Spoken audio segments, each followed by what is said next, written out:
अस्सलाम वालेकुम जी। आज की जो है कटिंग वो बहुत ही सिंपल सी भी है और इसमें बहुत सारे आइडियाज़ भी हैं। वीडियो को आप एंड तक ज़रूर देखिएगा। तो सबसे पहले आपने क्या करना होता है, कमीज़ की जिस तरह से हम लेंथ लेते हैं, बहुत सारी वीडियो में इसी तरह से मैं आपको बता रही हूँ, लेकिन ये इस तरह की वीडियो मैं इसलिए बार बार बना रही हूँ ताकि आपको अच्छी तरह से जो चीज़ें रह गई हैं वो समझ में आ सकें। तो सबसे पहले ऐसे हमने करना है कि कमीज़ की जो लेंथ है वो कर लेनी है। तो जितनी आपकी लेंथ होगी उसमें से आपने 2.5 इंच 1.5 इंच जितना भी आप नीचे से दामन को फोल्ड करना चाहती हैं, और तीरे से आपने जो कटिंग करनी है और सिलाई में देना है वो तकरीबन 1 इंच आपने एक्स्ट्रा रखना होता है। दामन से आपने तकरीबन 1.5 से 2 इंच, और जो घेरा ऊपर से तीरा है उसका आपने 1 इंच। ये है घेरा। जितना घेरा हमने कमीज का रखना है उसके दोनों साइड से आपने 1 इंच जितना आपने चौक को करना है फोल्ड उतना ही आपने रख लेना एक्स्ट्रा। तो फिर आपने जो है एक्स्ट्रा कपड़ा वो उतार लेना है अगर ज़रूरत पड़े तो अगर तो ये साइड वाली जो किनारी होती है उस साइड से आपने कटिंग करनी है तो इस तरह से फाड़ के आप निकाल सकते हैं, वरना आप सीजर यूज़ करें हमेशा, यही बेस्ट तरीका है।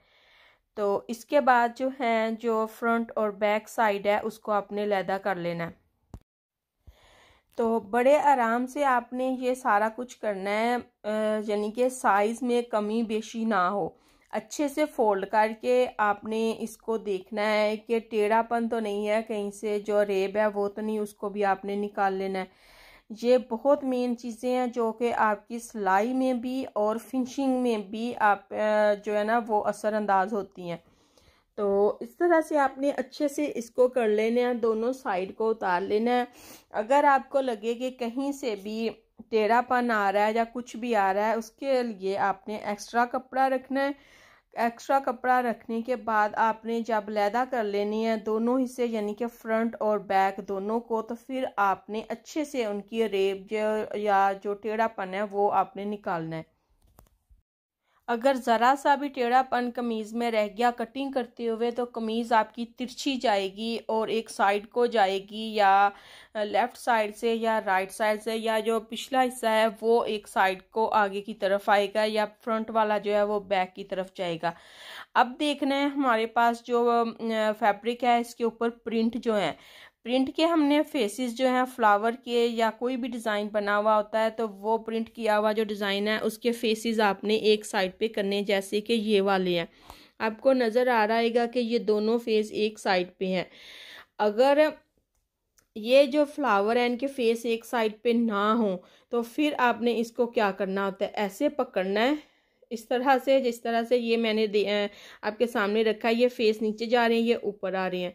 आपने क्या करना है, इसको इस तरह से पकड़ना है एक कॉर्नर से, और ऐसे बाजू रखना है या हाथ रखना है, उसके ऊपर से घुमा के आपने ऐसे नीचे ले जाना है।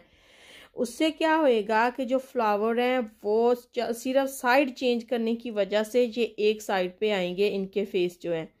कई दफ़ा होता है कि वो प्रिंट और फ्लावर एक ही डिज़ाइन में होते हैं तो उनका इतना असरअंदाज नहीं होता। आपने जस्ट ऐसे घुमाना है इसको। और दूसरी इसकी निशानी यही है कि जो किनारी है वो दोनों पल्लों की ऑपोजिट आएंगी, एक की किनारी नीचे आएगी, दूसरे की ऊपर आएगी। अब मैं इस तरह से दूसरा टिप ये है कि इस तरह से आपने एक कटिंग करवा लेनी है कमीज, जो न्यू लर्नर है उनके लिए बता रही हूँ।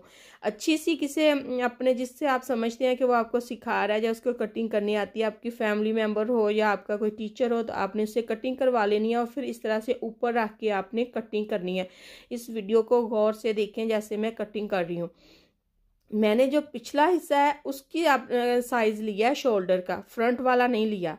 ये देखिए फ्रंट वाला जो है वो आगे से डीप कटिंग की हुई है और जो बैक साइड है उसकी डीप कटिंग नहीं की हुई।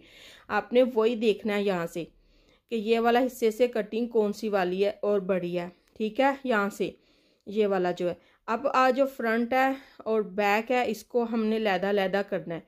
पहले मैंने फ्रंट वाली साइड को लैदा कर लिया और जो बैक वाली है उसको मैंने ऐसे सेपरेट करके जो बैक नेक लाइन है उसकी मैंने कटिंग करनी है आपके सामने।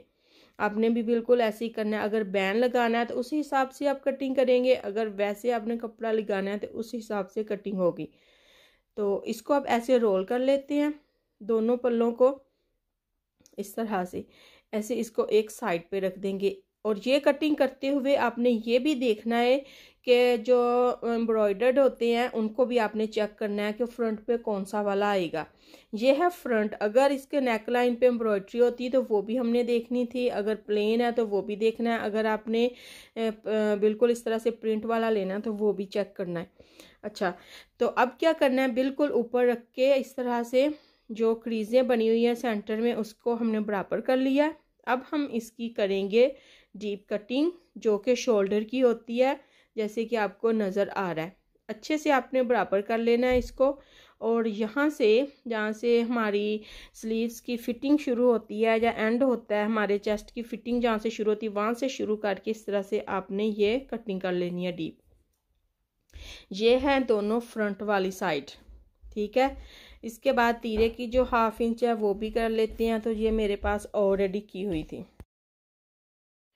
तो इस तरह से मैंने ये दोनों साइडें भी अलहदा की, आपको प्रिंट का भी बता दिया और शोल्डर की कटिंग का भी एक बार फिर मैंने आपको करके बता दिया कि आसान तरीका किस तरह से है बिगनर के लिए, तो वो कैसे आराम से कटिंग कर सकते हैं। अब नेक्स्ट स्टेप है, जिस तरह से मैंने कमीज़ को ऊपर रख के कटिंग की है इसी तरह से बैक नेक लाइन को कैसे हम कटिंग कर सकते हैं। जो पहले वाली कमीज़ की कटिंग की हुई थी और ये जिस तरह से मैंने अभी निकाली है ना, इसी प्रिंट को जो फैब्रिक वाला है, फैब्रिक जो प्रिंट वाली जो बैक नेक लाइन से निकली है ग्रीन वाली, इसको हम ऊपर रखेंगे इस तरह से और साइडों में से कटिंग कर देंगे, ठीक है। अब जो बाकी बचा है असल में ये शोल्डर की कटिंग है, ठीक है। तो ये शोल्डर की कटिंग है और उसी में से हम बैक नेक लाइन कर रहे हैं। फिर साइड में से जो है 1 इंच का रख के हमने इसकी विड्थ तो हमने ये वाली पट्टी निकाल ली है। ये देखें, ये इतना ये वाइड निकल आया है राउंड, और यहाँ से 1/2 इंच जो है वो तीरे के अंदर सिलाई जब लगाएंगे तो उसमें चला जाएगा। कैमरे में थोड़ा सा बड़ा नज़र आ रहा है लेकिन ये वैसे देखने में बिल्कुल परफेक्ट साइज़ है। इसकी विड्थ होगी 6 इंच और इस तरह से आप इसको फिर प्रॉपरली आप उसके साथ स्टिच कर सकते हैं। मेरी पुरानी वीडियो आप देखिए तो उसमें मैंने बताया हुआ है किस तरह से मैंने इसको साथ में अटैच किया था, सिलाई इसकी कैसे मैंने लगाई थी।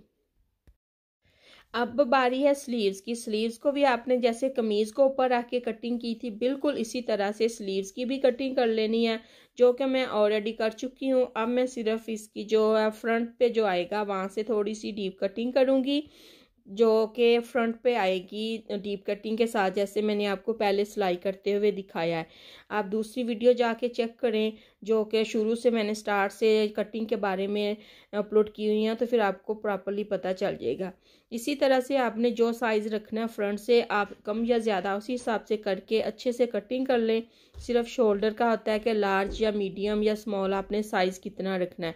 और याद रखिए कि जो कमीज़ का आपने साइज़ लेना है ना, इस तरह से ऊपर रख के कटिंग करनी है, वो बिल्कुल दोनों कमीज़ें एक साइज़ की होनी चाहिए। जो कटिंग कर चुके हैं जिसका आप स्केच ऊपर रख के कटिंग कर रहे हैं वो भी, और जो नई कमीज़ कटिंग कर रहे हैं वो भी एक साइज़ की होनी चाहिए। अगर आपने छोटी या बड़ी ली तो फिर उस हिसाब से आपने कटिंग करनी है।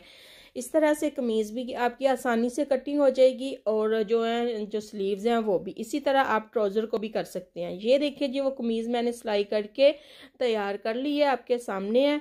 तो बहुत सिंपल सी है, आराम से आप इसको स्लीपिंग सूट के तौर पे भी यूज़ कर सकते हैं और घर में काम करते हुए भी पहन सकते हैं। तो जी नई वीडियो में नई आइडिया के साथ मिलूंगी। वीडियो अच्छी लगी है तो लाइक शेयर और चैनल को सब्सक्राइब कर दें। ओके, अल्लाह हाफिज़।